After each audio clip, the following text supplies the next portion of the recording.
Hi guys, welcome back to the 12 Days of Foundation Day 4. Today we are chatting about the Marc Jacobs Shameless Foundation. If you missed the first 3 days, I will link to them down below. I am reviewing a foundation every day for 12 days, testing it out, showing you before and afters, a flash photo test, and of course how it holds up on my oily skin. So I will have all of those days listed down below, but let's go ahead and get started. So this foundation has been out for some time and I've actually owned it for months. I bought it as soon as it launched, had plans to review it, and I don't know what happened. I know at first I really couldn't figure out how I felt about it, and I feel like there was a lot of mixed reviews leaning on the negative side. One day I tried it and I loved it, another day I tried it and I hated it, and my skin was in a really weird place when I bought it. I had a lot of cystic acne, and that has since, for the most part, cleared up. So wanted to test it out again and show you how it held up. I have worn it a couple times since, but we are going to take a look at how it wears on my skin today. This retails for $46 American, $56 Canadian. You're getting 1.08 fluid ounces in here, so just above the average size of a foundation. Comes in 29 shades, and it looks to be a very good shade range. I reviewed the Marc Jacobs Remarkable last year, and I loved that. The thing that annoyed me about this launch was that they changed the naming convention, so the shades from the Remarkable are not exactly transferable to this shade range, if that makes sense. Like, this is Y390, medium Y390, and I don't remember what I wore in Remarkable, but it was named differently. So it's nice when lines just make it easier for you to pick your shade, because I was totally guessing at this when I bought it. But it comes in a really convenient package. It's good for travel, super easy and slim, but you're still getting a nice amount of product in here. Claims to be medium coverage, have a natural finish.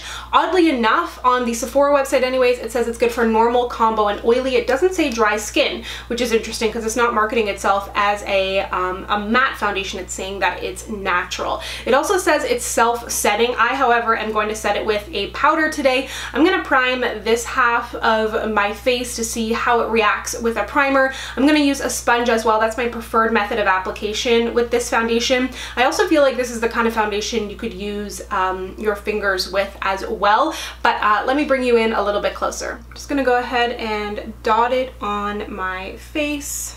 Something interesting to note as well, and I mentioned this in yesterday's video, but when I was looking, just checking the Canadian versus American price, on the American site it says that it has an SPF of 25, I believe, but there's nothing listed on the Canadian site. And I was talking about this yesterday, but the laws are different, obviously, in the two different countries, and I think Canada has stricter or different laws regarding SPF, so there's nothing listed on the Canadian Sephora site about whether or not there's SPF in there. But as you can see, it blends out really easily, does give that nice kind of natural medium coverage, which is my favorite as of 2018. Stepping away from like the super matte full coverage, because it just doesn't look good. Like, especially if you have skin texture, it's like, yeah, you're covering everything up, but it looks like you covered a bunch of stuff up, as opposed to like having good skin, if you know what I mean. But yeah, I feel like a lot of people were talking about this as it launched, and then a lot of people said they hated it, and then it just kind of went away. And it also lists on the website, it says this product is cruelty-free. I don't know if Marc Jacobs is fully cruelty-free. I guess they are, because it's a kendo brand, like Kat Von D, Bite, Ulla Henriksen, those are all under the Kendo brand. It says it has snow mushroom to hydrate, and it kind of mimics the effect of hyaluronic acid, which is great for oily skin. And then it says it has 24-hour wear, flashback free innovation, which we will test, hydrating for a natural, youthful look. Just gonna build it up a smidge on my cheeks, and I know I say this in every review, but I know sometimes people are coming to me for the first time, but a sponge will make the coverage not as full, so if you want more coverage, use a brush. But I didn't love a brush with this foundation. Just building it up on my cheeks. Those are kind of my trouble areas where I have some scarring. So I think I have really nice natural medium coverage. It definitely doesn't feel self-setting to me. I feel like I would need to give it a while. I mean, I've only had it on my face for about a minute, but something to me that's self-setting shouldn't take much time to set. It doesn't really say anything on the Sephora website regarding that, but I set everything anyway, so it doesn't really matter. But just took some photos, and I think here in my lighting it looks good. I mean, I don't even know if I should be taking those photos because it always looks good, you know what I mean?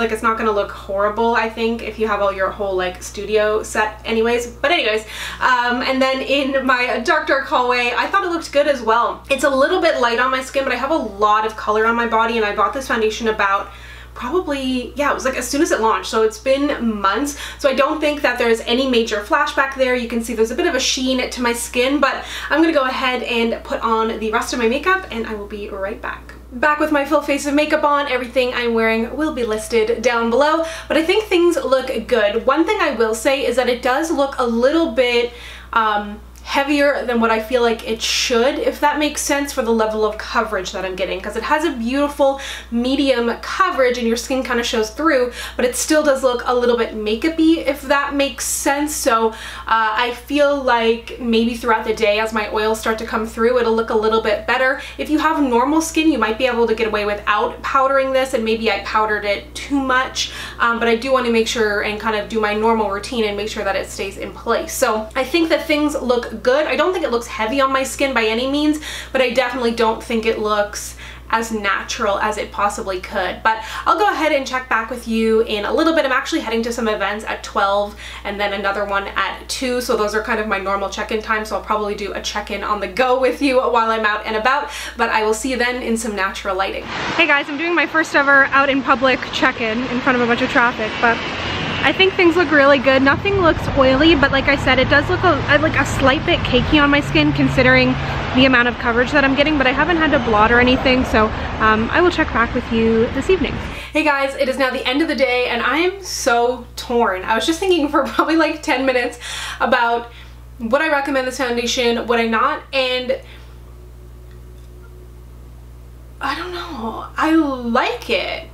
For some reason, I'm having a bit of a mental block about it. When I put it on, I thought it looked really good. Then I had to tweeze my eyebrows a little bit, so I put on my like super zoom mirror and I looked up really close on my skin and I was like, wow, that is so bad. But that being said, I've never done that wearing any other foundation before, so I can't totally judge it off of that. Oh, I should also say that I feel like it's started to settle in my smile lines, which foundations generally don't do. I don't really have that issue with many foundations, and again, I think that's on account of me building it up too much further than I should have. Then when I was out and about, like I was just out for a good few hours, I think things look really good. Nothing's moved around. I touch my face a lot as always, and it looks really good on my skin and it did not patch off. So I think it was kind of the initial close-up that really scared me, and I know I'm not looking at you right now, I'm just really looking at my face.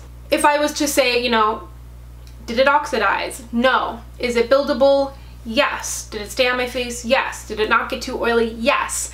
But for some reason I just don't feel super excited about it. I don't know what it is. I think the biggest issue I have with this is that it has the potential to look cakey without it even being full coverage. So what I recommend doing is using a sponge and using a really light layer. If you have a lot of texture on your skin, you have a lot of acne and you're looking for coverage, I don't think this is it. The Remarkable is incredible for that if you are looking to dabble in Marc Jacobs. That has an insane amount of coverage and looks really good on the skin. I reviewed that last year.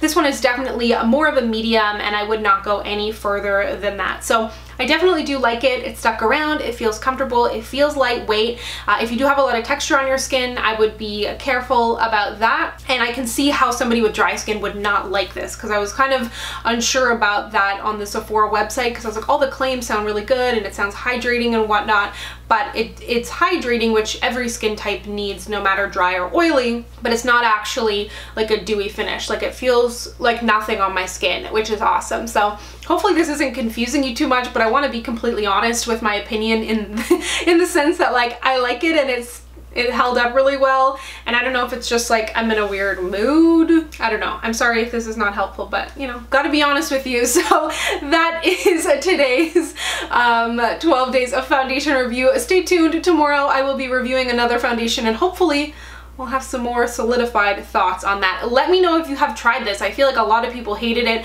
I definitely don't hate it. I'm just not jumping over the moon about it for some weird reason. Anyways, if you'd like to connect with me, you can find me on Instagram, Twitter, and Facebook at SamanthaJaneYT, and I'll see you guys next time. Bye!